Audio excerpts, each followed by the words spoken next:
주식 투자 심플하게 충분하게 스텝스. 요즘 미국에서는 공급망 점검이라는 테슬라형 노출도가 가장 높은 업체가 대박이다. 스텝스 구독자 여러분 안녕하세요. 돈 되는 정보만을 꽉꽉 눌러서 알려주는 리서치 도날리의 최상욱입니다. 최근에 유가라든가 이런 원자재 가격이 굉장히 큰 폭으로 상승을 하고 있어서 이런 부분이 여러 가지 경제 부담으로 또 투자에 있어서도 여러 가지 변동성을 야기하고 있는데 그런 맥락에서 크게 영향을 받는 또 다른 섹터 중에 하나가 2차전지 부분인 것 같습니다. 오늘은 하나투자증권의 2차전지를 담당하시는 이용욱 애널리스트님을 모시고 이 섹터에 대해서 최근 여러 가지 환경 변화가 영향이 있는지를 한번 점검해보는 그런 시간을 갖도록 하겠습니다. 안녕하세요. 네, 안녕하세요. 하나투자증권에서 2차전지 담당하고 있는 이용욱이라고 합니다. 네. 초면에 이런 말씀 죄송하지만 굉장히 젊으셔가지고 이번에 감사합니다. 새로 이닛하신 거죠? 네, 이번에 첫 자료로 쓰게 되었습니다. 그리고 애널리스트가 첫 자료 이닛 자료 쓸 때 정말 굉장히 스터디를 많이 해가지고 쓰기 때문에 제가 이닛 리포트는 웬만하면 꼭 읽어보라고 말씀을 드리고 싶은데 그래서 오늘 굉장히 다른 때보다도 더 연구가 많이 돼 있지 않을까 이런 생각이 조금 듭니다. 그래서 그런 맥락에서 일단은 2차전지 배터리 섹터도 저희가 다 좋다 개념적으로 생각은 하고 있는데 좀 여러 가지 환경 변화가 있기 때문에 백투더 베이직을 해서 QPC 관점에서 한번 진행을 해보면 어떨까 싶은데 Q는 좀 전방 물량, 그리고 P는 가격, 그리고 C는 코스트인데 원가 이 세 부분에 어떤 변화가 있는지 하나씩 짚어보면 좋을 것 같고요. 먼저 배터리 섹터에 Q가 좋다는 거는 저희가 다 공감을 하고 있는데 한번 Q부터 좀 다시 한번 짚어볼까요? 네, 알겠습니다. 우선 말씀드리기에 앞서서 그러면 전 세계 이제 자동차 판매량이 크게는 이제 세 곳 위주, 이제 중국, 유럽, 미국 중심으로 되어 있는데요. 전 세계 자동차 판매량에서 중국이 대략 30%를 차지하고 있고 유럽이랑 미국이 대략 15%에서 20% 정도 차지하고 있기 때문에 결국 전기차 시장도 이 세 시장 위주로 보시면 된다고 생각하시면 됩니다. 그러면 이제 먼저 지역별로 말씀드리면은 중국 같은 경우에는 가장 큰 시장이긴 한데 거의 다 이제 로컬 업체들이 대부분 한 70에서 80% 수준을 점유하고 있어서 국내 업체들에게 좀 더 중요한 시장은 이제 유럽이랑 미국이라고 보시면 됩니다. 유럽 시장 위주로 많이 성장되었다면은 지금에 와서는 이제 미국 시장이 조금 더 각광받고 있는 추세인데요. 그래서 그러면 이제 유럽이랑 미국에 대한 Q부터 먼저 말씀을 드리도록 해보겠습니다. 그럼 일단 유럽이 사실 전기차를 좀 선도적으로 먼저 했었던 지역이고 그리고 맞습니다. 배터리 섹터나 그런 배터리 소재 기업을 커버하는 애널리스트 같은 경우에는 앞으로는 이제 소위 미국의 그 성장세가 온다. 약간 이런 말씀들을 많이 하셨잖아요. 근데 지금 그런 맥락에서 일단은 중요하게 생각하시는 부분이 좀 미국 시장인가요? 아니면 그럼 유럽이랑 미국을 한 번 더 좀 점검을 해주세요. 네. 말씀하신 것처럼 이제 두 시장 모두가 중요한 시장이긴 한데 유럽이 먼저 각광받을 수 있었던 이유는 유럽 같은 경우는 이제 20년, 21년 동안 이제 전기차 판매량이 급증하게 되었습니다. 그렇게 급증하게 된 배경에 대해서 말씀드리면은 우선 첫 번째는 규제가 있고요. 바로 두 번째는 이제 2020년 중반부터 유럽에서 보조금을 대폭 상향 조정하였습니다. 그래서 그 이후부터 2020년 중반부터 21년 말까지에는 이제 거의 전기차 침투율이 2배 이상 성장하였고요. 그래서 국내 업체들 같은 경우에는 유럽 시장에 선제적으로 투자가 되어 있었기 때문에 이제 유럽 시장 성장과 함께 이제 주가도 굉장히 각광받았다고 보시면 됩니다. 그런데 이제 조금 중요한 부분은 이제 작년 말부터 유럽 시장에서 반도체 수급 불균형 때문에 전기차 판매량이 이제 둔화되는 모습이 나타나기 시작하였습니다. 그리고 올해 1월 같은 경우에는 오히려 역성장하는 모습을 보였기 때문에 지금 이카연지 주가도 계속 조정을 받고 있는 중이라고 보시면 되고요. 최근에 이제 러시아 우크라이나 사태가 더해져가지고 반도체와 이제 부품까지 수급 불균형이 일어나면서 조금 전기차 업황이 조금씩 둔화되는 모습이 나타나고 있는 점이 이제 조금 최근에 우려라고 보시면 됩니다. 유럽의 판매 데이터 같은 걸 보면 그런 영향이 확실히 있다는 말씀이신가 보죠?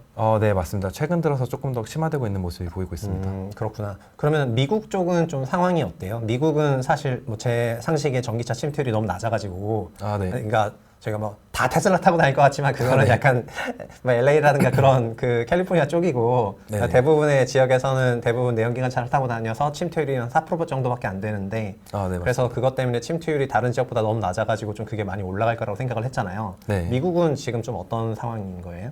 미국이 이제 최근에 다시 각광받게 된 이유로 다시 말씀드리게 되면은 2021년을 다시 복귀할 경우에 유럽과 중국 같은 경우에는 전기차 침투율이 각각 18%, 13% 수준이었거든요. 네, 근데 아직은 미국은 4%에 불과했습니다. 그렇기 때문에 이제 네. 향후에 미국의 시장이 굉장히 커질 거다라고 보고 있어서 네네. 이제 미국 시장이 다시 각광받게 된 주요 원인이라고 보시면 되고요. 네.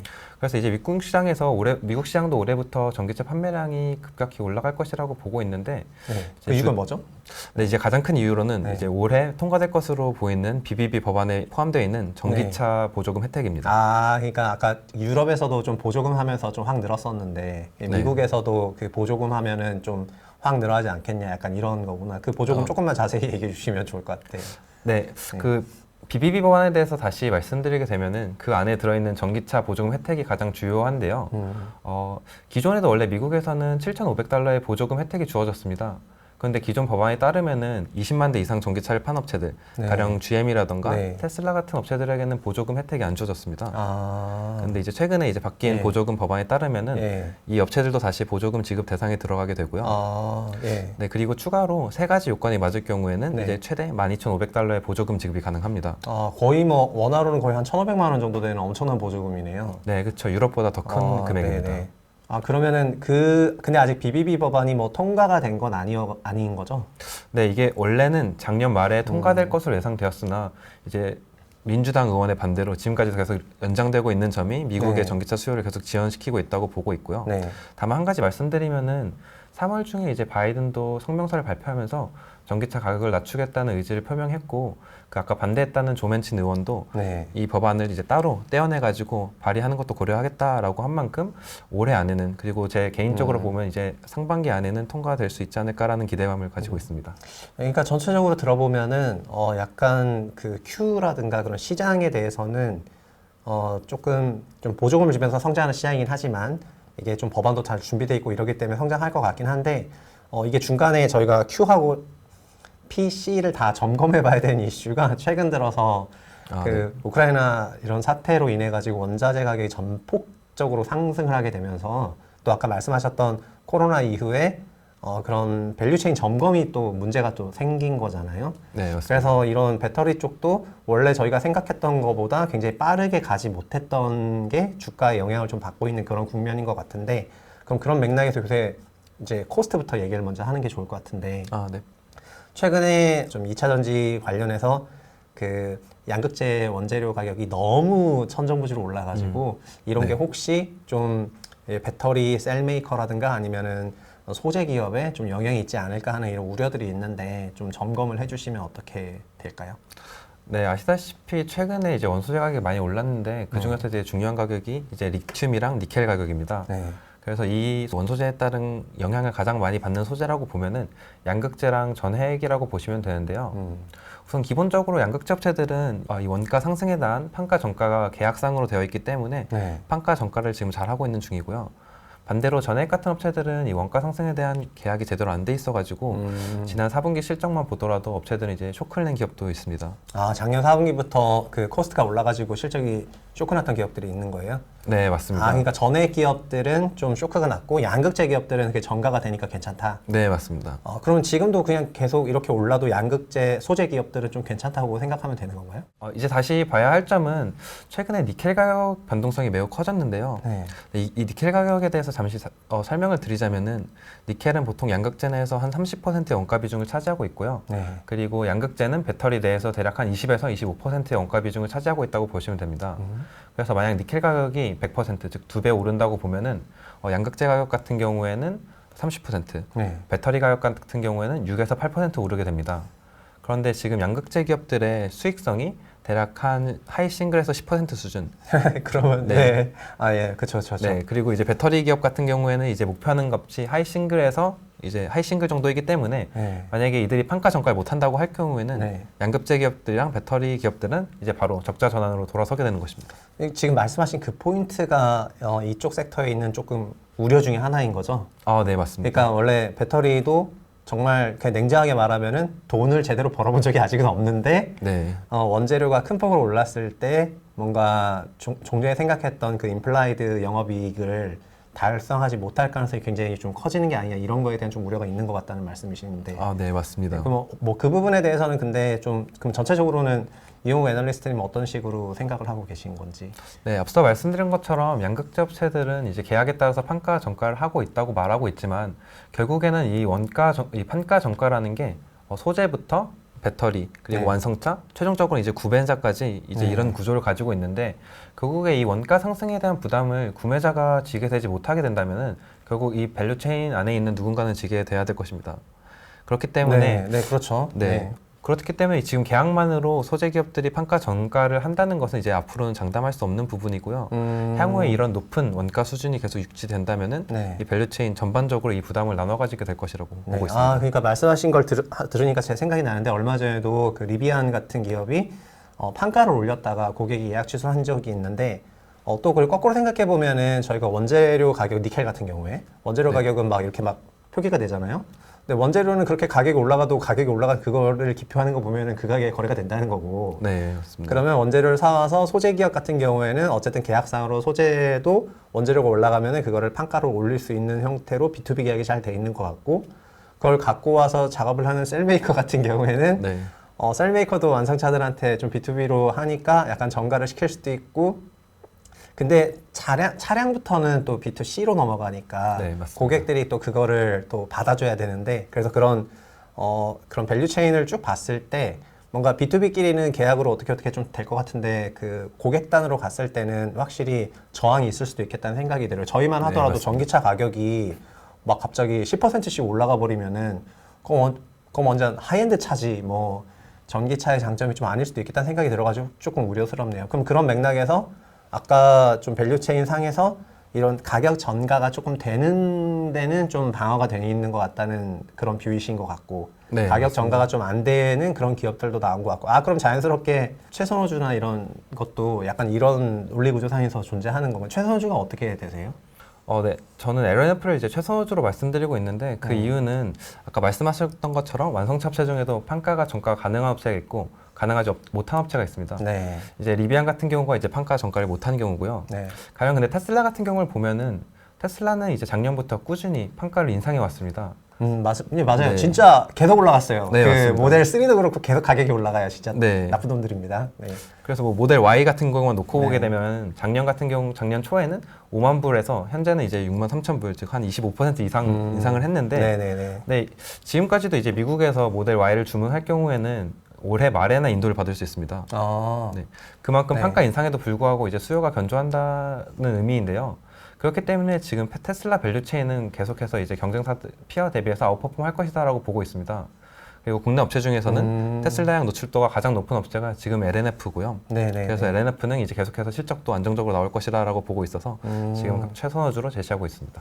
네, 그리고 들어보니까 어떤 의미에서는 그 소재 기업이 좀 더 그 셀메이커보다는 좋을 수도 있겠다는 생각이 개인적으로 약간 좀 들기는 합니다. 어쨌든 그러니까 배터리 소재 기업이 셀메이커보다는 영업이익률이 좋지 않습니까? 네, 맞습니다. 네.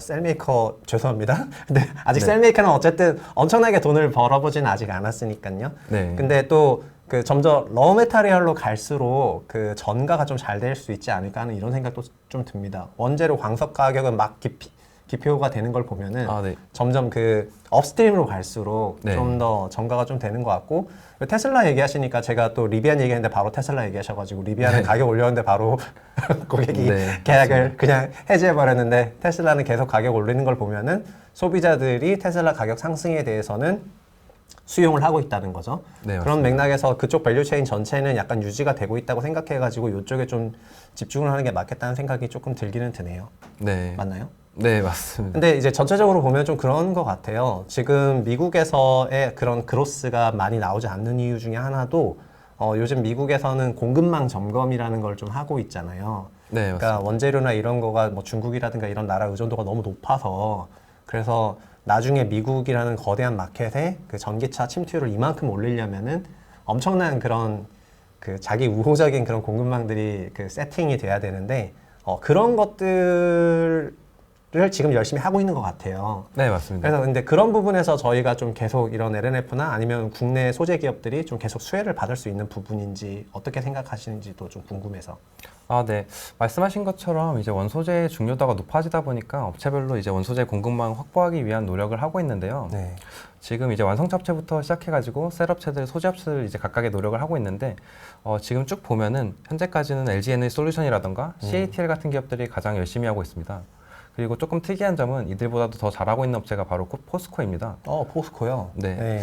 제가 활용한 예를 들자면 이제 포스코의 자회사인 포스코 케미칼 같은 경우에도 공격적으로 42만 톤의 양극재 캐파를 증성을 하겠다라고 했는데 여기에 필요한 리튬의 양보다 오히려 포스코가 확보하고자 하는 리튬의 양이 더 많습니다. 또 대박이네요. 네, 맞습니다. 진짜 좋아 보이네요. 네. 왜냐면 그 포스코가 자원적으로는 굉장히 그 경쟁력 있는 기업이잖아요. 네, 그러네요. 맞습니다. 네. 그럼 지금 포스코 케미칼도 커버하고 계시는 거죠? 네, 포스코 케미칼도 지금 커버하고 있습니다. 그러면 LNF하고 포스코 케미칼 같은 기업에 대해서는 좀 좋게 생각하시겠네요. 네, 맞습니다. LNF 사실 조금 차이점을 보게 된다면 네. 이제 포스코 케미칼은 아직 양극재 후발주자이기 때문에 네. 캐파 증설했다는 실적이 아직 안 나와가지고 이제 내년부터 본격적으로 시작될 텐데 그런 부분에 있어서 조금 더 중장기적으로 이제 좋다고 보고 있습니다. 그렇군요. 저희가 오늘까지 좀 정리를 해보면은 그동안 뭔가 그 배터리 섹터 같은 경우에는 전기차 시장은 무조건 성장을 하고 무조건 성장을 하니까 뭐 배터리나 소재도 무조건 따라간다. 약간 이런 약간 무지성이라고 하면 좀 그런데 그냥 너무 이제 단순한 논리였는데 러시아 우크라이나 사태로 뭔가 그 세력들이 조금 발생을 하게 되는 것 같고 밸류체인도 점검을 해야 될 필요성이 있는데 그런 맥락에서 셀메이커랑 소재 기업들을 좀 공부하고 재점검을 해볼 필요가 있어서 오늘 이용호 애널리스트님 모시고 한번 해봤는데 포스코 케미칼 같은 경우에도 저희가 생각했을 때 약간 뉴파인딩 같은 그런 개념인 것 같고요. 모회사 포스코가 너무 잘해가지고 네. 포스코 케미칼도 그 수혜를 볼 수 있고 그 밸류체인 리세팅에 좀 장점이 있을 것 같다 이렇게 얘기해 주신 것 같고 그리고 가격 전가를 어디선간 해야 되는데 그쪽에서는 확실히 테슬라 밸류체인이 장점이 있다는 거를 다시 저희가 한번 짚어볼 수 있어가지고 LNF에 대한 그런 수혜도 좀 느낄 수가 있었던 그런 시간이었던 것 같습니다. 이렇게 정리하면 얼추 정리가 잘 된 건가요? 네, 잘 정리해 주신 것 같습니다. 네, 너무 감사합니다. 지금까지 저와 함께 진행을 해주신 분은 하나투자증권의 이용욱 애널리스트님이시고요. 저희가 서두에서 말씀드렸지만은 이니 자료는 굉장히 깊고 정밀한 그런 또 기초에 충실한 자료이기 때문에 자료도 한번 같이 읽어보셨으면 좋을 것 같고요. 또 애널리스트로서 일단 정말 멋지게 그 비상하시기를 바라면서 오늘 도날리 나와주셔서 너무 감사합니다. 저희 인사하고 끝내겠습니다. 감사합니다. 감사합니다.